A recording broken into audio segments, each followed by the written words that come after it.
Welcome back everyone, I'm Keegs, and we are going to be picking up with issue number 2 of Ultimate Spider-Man. So in our last video, we learned that the Maker altered the past and attempted to make a world without superheroes that he could more easily control. So Peter grew up, married MJ, and had 2 kids and no powers, but then Tony Stark tried correcting that and actually sent Peter the spider that was supposed to bite him originally in order for Peter to seize his destiny. Of course, Peter's gonna take that opportunity because, I mean, let's be real, who wouldn't? But he wants to be something greater, so he lets himself get bit.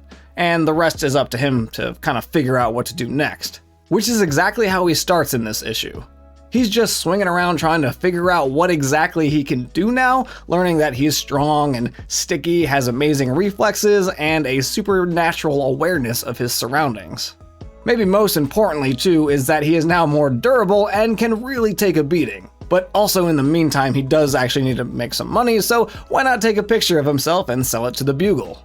The next morning, May is looking at the photo and is like, this guy is kind of scary, you know, dressed in all black, doing crazy superhuman things, and her brother says that it's gotta be Photoshop, and Peter's like, yeah, well, it's probably fake then, I wouldn't worry about it. Real slick there, Peter. MJ is on her way out to work though, but she does notice when she walks out the door that Peter is looking like a little eye candy there, and is like, have you been working out lately? And he's like, yeah, well, you know, something like that.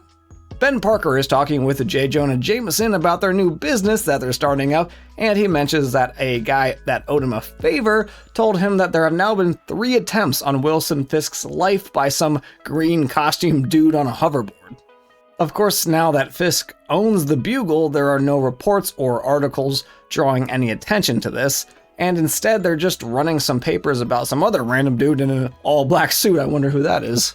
Since no one else is going to run the story though, it means that's where the most juicy stuff likely is to turn up, and it falls to them to run this down. That evening, as Peter is practicing with his abilities and he's having a little existential crisis about whether he's supposed to be playing catch up on all the things that he was supposed to have done if he had originally gotten bit, or if he's not supposed to try recreating it at all. But fate intervenes and he sees a dude trying to break into a bank, and Peter does understand that he's probably supposed to stop that kind of behavior, so he goes over to confront the guy.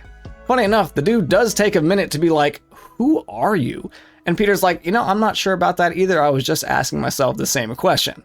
But I would like you to reconsider breaking into this bank. The man plays along for a second and is like, you're right, I shouldn't ruin my life over this bad decision. I'm gonna go home and think about everything I've done wrong. And he goes to shake Peter's hand, and I think we can all tell where this is going. As a naive Peter reaches out to shake his hand, the guy releases a blast of energy, knocking Peter off the roof and into a dumpster, and flying away yelling that we can call him the Shocker.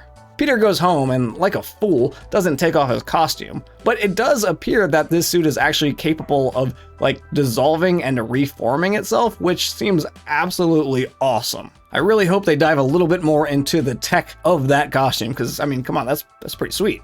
Anyways, of course, May wakes up and sees him, and she starts freaking out a little, so Peter has to run over to her quickly and be like, shh, it's me, your dad, don't freak out. He's like, I'm gonna tell your mom and your brother later, but not quite yet, so can we just keep this our little secret for now?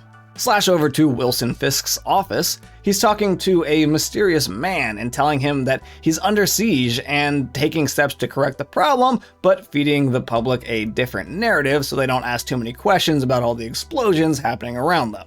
The mysterious man is basically like, we own you, so you'll feed the narrative that we want you to. Apparently this person and their organization think they're secretly running the world and have put certain people in charge of certain areas, Fisk being the person in charge of New York. I can't imagine that Fisk is going to just sit there and take that for very long, and he's definitely scheming a way to get out from under the control of this organization. But for now, he just listens and is going to put to use the resources that these people have provided him, whatever that might be.